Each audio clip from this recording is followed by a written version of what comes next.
It's finally time. You're going to use oil pastels today. I know you guys are so excited. We've talked about Georgia O'Keeffe. We did our drawings. We did our big abstract flowers that you are going to now color in. I know this is the part you've been waiting for. This is the fun part. So I'm just going to be real quick and give you a demonstration so that when you come into class, you know what to do and you're ready to go. Number one, we talked about colors. Okay, look at the color wheel in the classroom. Please make sure that your two colors for oil pastel are next to each other on the color wheel. So we're going to review the color choices really quickly. Okay. Number one, if you want to use red, you're going to use either purple or orange.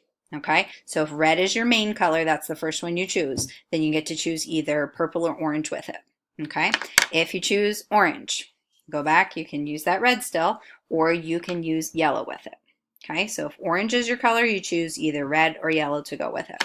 If yellow is your color, you are choosing either orange or green to go with it.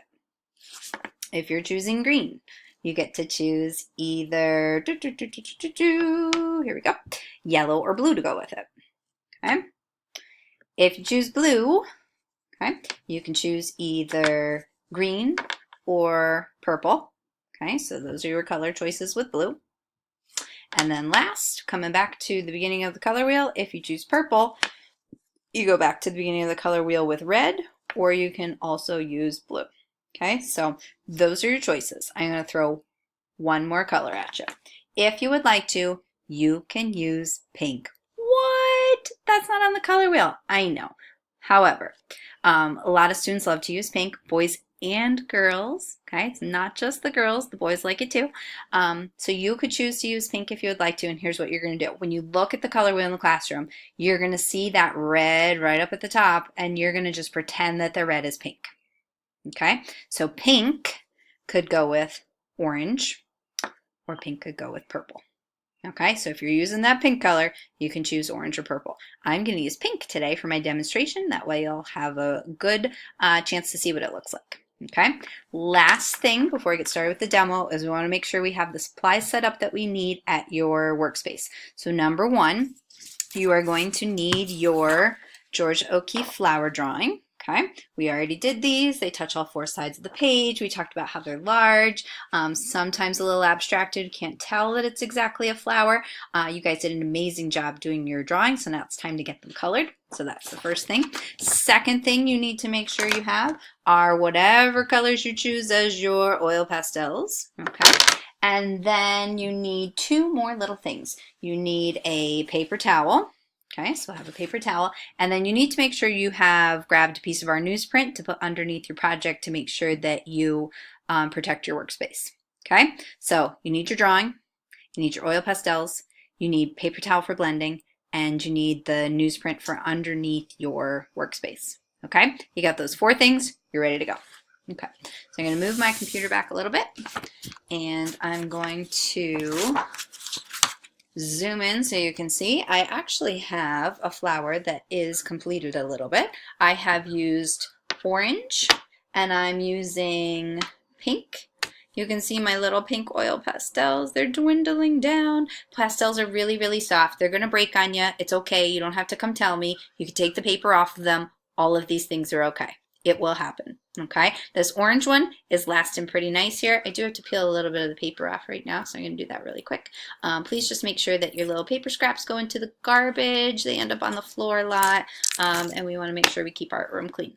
Okay, so I'm going to turn my paper a little bit, and I'm going to start with another petal so that you can see really well. I'm going to start with this one. We're going to do all the petals on the flower first, and we're going to do the center of the flower last. Okay, the very last thing that we're going to do for this project is the little bit of background white space that's left is going to get painted with watercolor paint. So I'm going to talk about that in a minute too as I talk about coloring the edge of your flower.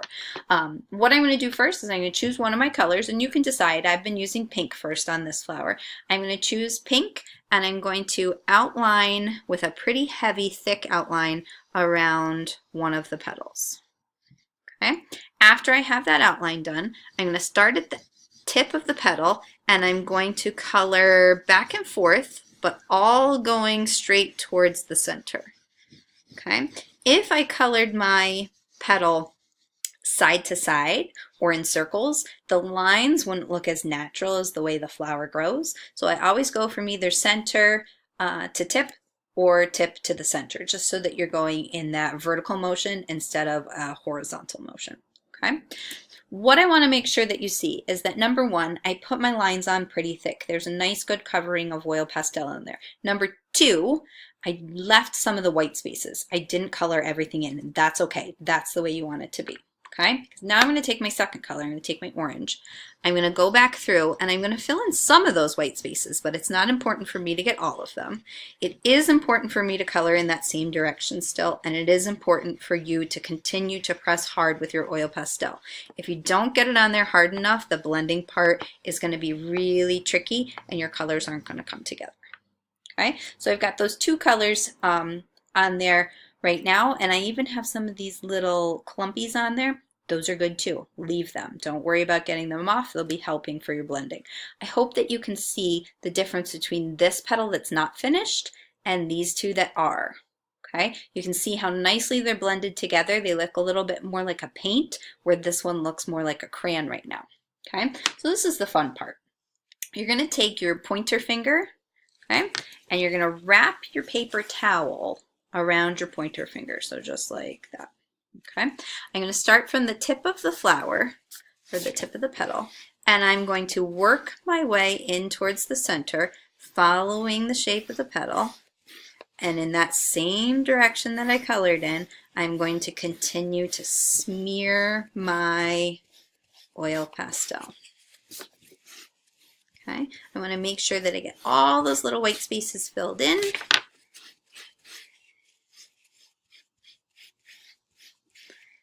And what I want to make sure that I do is I want to try to stay inside the petal as best I can. You want to try not to smudge out into those white spaces, which is what I mentioned before, because we're going to do watercolor paint. And watercolor paint's pretty transparent, and it's not going to cover up a lot of your oil pastel smudges. So be as careful as you can in those little spaces around the petals. I know it's tricky, but do the best that you can. Okay? You will continue finishing your flower in the same way. You're going to outline off the petals first. You're going to use color number one, color in the same direction, going from the tip of the petal in towards the center. Use color number two, color right on top of that, get some of those white spaces filled in, and then take your paper towel with your pointer finger, and you are going to smear in towards the center using the same direction that you colored in. And then you should end up with your flower looking something just like that.